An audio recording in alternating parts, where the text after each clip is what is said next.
योग म्हणजे हिंदूंचा हां. असं समजलं जातं. तर असं आहे का? म्हणजे जगामध्ये त्याचं काय इंटरेस्ट आहे किंवा त्याचं पिक्चर काय आहे जगामध्ये? मी दोन्ही म्हणेन, याचं उत्तर दोन्ही आहे. म्हणजे योग हिंदूंचा आहे का? तर आहे. का आहे? तर जी आपली हिंदू विचार पद्धती आहे, हिंदू जीवन पद्धती आहे आणि जी आचारशैली, जीवनशैली, विचारशैली इतक्या अ, वर्षांच्या परंपरेतून आजपर्यंत येऊन पोचलेली आहे. त्या अर्थाने तो हिंदू आहे. कारण जसं विविधता हे मी म्हटलं, कृतज्ञता हा आपल्या म्हणजे भारतीय संस्कृतीचा एक महत्त्वाचा गाभा आहे, की निसर्गाबद्दल कृतज्ञ असणं, आई-वडिलांप्रती ऋण व्यक्त करणं, गुरुजनांप्रती ऋण व्यक्त करणं. इव्हन जी गोष्ट म्हणजे आपण स्कूटर चालवतो, तर ती स्कूटर आपल्याला किती कन्व्हिनियन्स देते. आपल्याला सोय आहे ती. त्यामुळे तिच्याबद्दल कृतज्ञ होता. हे आपल्याला भारतीय संस्कृती, हिंदू संस्कृती शिकवते. त्या अर्थाने तो हिंदू आहे. पण म्हणून तो फक्त हिंदूंपुरता आहे का? तर ते अजिबात नाही. आणि जसे मी आता आकडे सांगितले तुम्हाला, की जगातले आज 30 कोटी लोकं योग फॉलो करतात किंवा नियमित करतात किंवा आठवड्यातनं 3 दिवस, 4 दिवस करतात. ही जी संख्या आहे. तर भारताची तर काही इतकी भारतात योग करणाऱ्यांची संख्या नाही आहे. त्यातली निम्मी अगदी म्हटलं, की 15 कोटी भारतीय लोक योग करतात असं मानलं, तरी 15 कोटी लोक जे भारताबाहेर आहेत आणि भारतीय नाही आहेत, असे योग करतात. म्हणजे याचाच अर्थ सर्व धर्माचे, सर्व भागातले जितके काही देश जगाचे आज भाग आहेत त्या सगळ्या भागातले, मग ते साऊथ आफ्रिका असो, स्वित्झर्लंड असो, सौदी अरेबिया असो, सगळ्या ठिकाणचे लोक करतात. केवळ अमेरिकेमधले 3.5 कोटी लोक योग करतात. सौदी अरेबियामध्ये योग आज खेळ म्हणून किंवा एक वेलबिंग प्रोग्राम म्हणून इतका आज पॉप्युलर झालेला आहे, की तिथे मोठ्या प्रमाणामध्ये योग केला जातो. त्यामुळे फक्त तो हिंदूंच्या मालकीचा नाही, तो आज जगाच्यासाठी आपण खुला केलेला आहे आणि त्या आंतरराष्ट्रीय योग दिनानिमित्त तो आणखीन एक त्याच्यातली मुत्सद्देगिरी भारत दाखवतो आहे आणि तो जगापर्यंत पोचतो आहे. त्यामुळे त्या अर्थाने योग हिंदूंचा नाही, केवळ मालकी हक्काची भावना त्याच्यामध्ये असता कामा नये.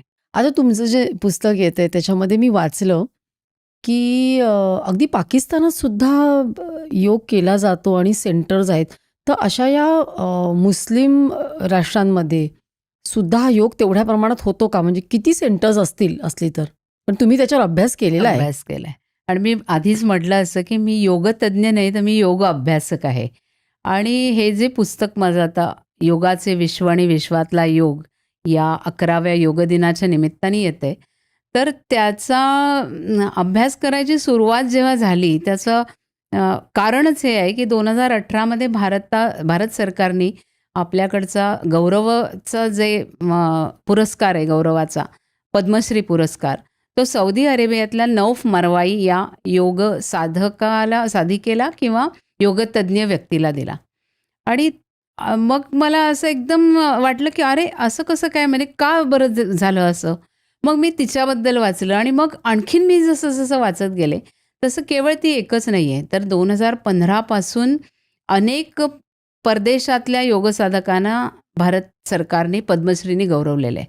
म्हणजे आता 2024मध्ये कुवेतमधल्या एका महिलेला योगाचा पुरस्कार दिलेला आहे. तर ते कारण असं झालं आणि हे याच्यातनं मग मी अधिक योगाबद्दल वाचायला लागले. मग योग कसा पसरलेला आहे आणि काय आज योगाची जगातली स्थिती आहे. मग योग व्यवसाय पण आहे. योग आणि महिला आपण असा विषय आधी सुरुवातीला बोललो. तर आज ज्या महिला योग करतात किंवा जे जे योग करतात त्याच्यामध्ये 70% महिला आहेत. म्हणजे एक समजूत अशी होती, की योग हा मोक्षासाठी करायचा. मग आपण चित्र पाहिलेली असतात, की गुहेमध्ये जाऊन एकदम मृगाजिनावरती किंवा वाघरा जिनावरती बसून योग साधना करतायत तपस्वी आणि ते एकदम कडक प्रकारची त्यांचं तपश्चरण चाललेलं आहे. अशी पण आपण चित्र बघितलेली आहेत. आणि आज अशी चित्र दिसत आहेत, की एका बाजूला मुलाचा अभ्यास घेत आहेत, एका बाजूला वॉशिंग मशीन लावलंय आणि ती स्त्री योगासनं करते किंवा त्यात आपलं शरीर स्वास्थ्य नीट ठेवायचा प्रयत्न करते. जितके योग स्टुडिओ आज चालतात, म्हणजे 22-23 हजार योग स्टुडिओ आज जगभर चालतात. अमेरिकेत खूप मोठी संख्या आहे. योग रिट्रीट्स म्हणा, योग स्टुडिओ म्हणा किंवा योगाचे आश्रम म्हणा. आपल्या भारताच्या संदर्भात आपण योग संस्था किंवा योग आश्रम म्हणतो. तिथे रिट्रीट किंवा योगाच्या कंपन्या आहेत तिकडे. तर असे जे आहेत तर त्याच्यामध्ये अशी केंद्र चालवण्यात तिथे असलेल्या योग शिक्षिकांमध्ये सुद्धा साधारण 70 ते 80% आज हा महिलांचा वाटा त्याच्यामध्ये आहे. व्यवसाय म्हणून योग आज पुढे आलेला आहे. खेळ म्हणून आलेला आहे. योग आणि कलांचा खूप मोठा संबंध आहे. म्हणजे नृत्यकला आपण पोजेस जेव्हा बघतो तर त्या पोजेसमध्ये आपल्याला योगासनांमधल्या कितीतरी आकृतिबंध दिसतात किंवा अय्यंगार गुरुजींनीच म्हटलेलं आहे की योग हा म्हणजे आत्म्याचं मधुर संगीत जर असेल तर त्याच्यासाठी योग म्हणजे सिम्फनी आहे, त्याची धून आहे असं त्यांनी म्हटलंय. किंवा सगळेच कलासाधक म्हणतात की भगवंतापर्यंत पोचायची जी माझा जो काही प्रवास आहे त्याच्यामध्ये शरीर हे आमचं साधन आहे आणि ते शरीर साधन असताना योग हा त्याचा एक मोठा पाया आहे. म्हणजे नृत्याचा आपण विषय घेतला तर नृत्यामध्ये दमसास पाहिजे. मग तो दमसास आणि प्राणायाम यात काय फरक आहे?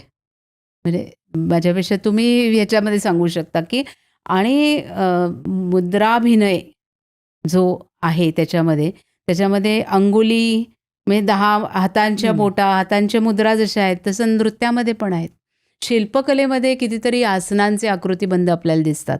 आणि एक इंटरेस्टिंग माझा ऑब्झर्वेशन किंवा मुद्दा मला इथे मांडायचा आहे तो सांगायचा असा की योग हा फक्त पुरुषांसाठी होता भारतामध्ये असं एक काल्पनिक चित्र बनवलं जातं.